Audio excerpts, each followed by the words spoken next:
The seventh whispered prayer of Imam Zainul Abidin, peace be upon him. About the obedient towards God. Bismillahir Rahmanir Rahim.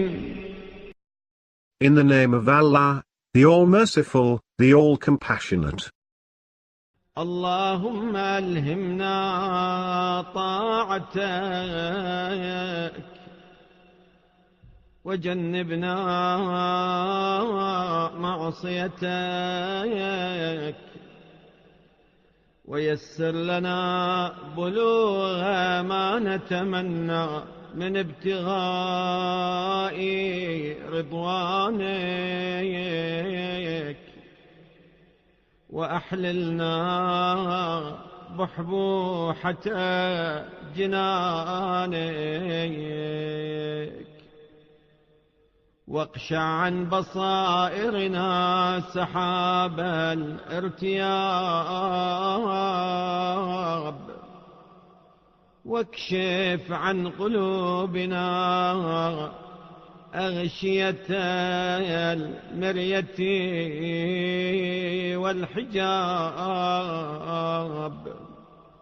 وأزهق الباطل عن ضمائرنا وأثبت الحق في سرائرنا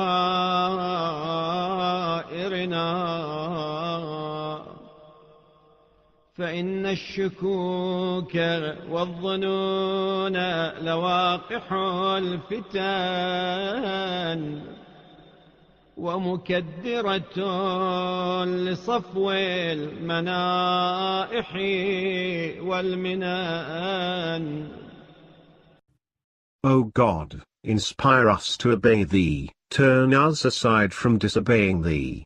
Make it easy for us to reach the seeking of Thy good pleasure which we wish. Set us down in the midst of Thy gardens, dispel from our insights the clouds of misgiving, uncover from our hearts the wrappings of doubt and the veil, make falsehood vanish from our innermost minds, and fix the truth in our secret thoughts, for doubts and opinions fertilize temptations and muddy the purity of gifts and kindnesses. اللهم احملنا في سفن نجاتك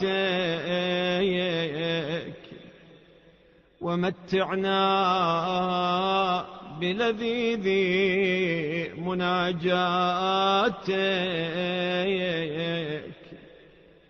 وأوردنا حياض حبك وأذقنا حلاوة ودك وقربك واجعل جهادنا فيك وهمنا في طاعتك وأخلص نياتنا في معاملتك فإنا بك ولك ولا وسيلة لنا إليك إلا أنت.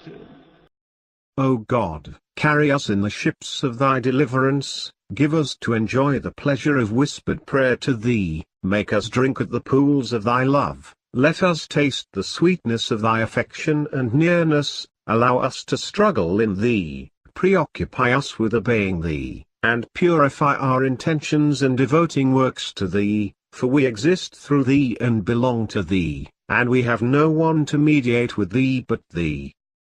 إلهي اجعلني من المصطفين الأخيار والحقني بالصالحين الأبرار السابقين إلى المكرمات المسارعين إلى الخيرات العاملين للباقيات الصالحات الساعين إلى رفيع الدرجات إنك على كل شيء قدير وبالإجابة جدير برحمتك يا أرحم الراحمين. My God, place me among the chosen, the good, join me to the righteous, the pious, the first to reach generous gifts, the swift to come upon good things, the workers of the abiding acts of righteousness, the strivers after elevated degrees. Thou art powerful over everything and disposed to respond. By thy mercy, O most merciful of the merciful,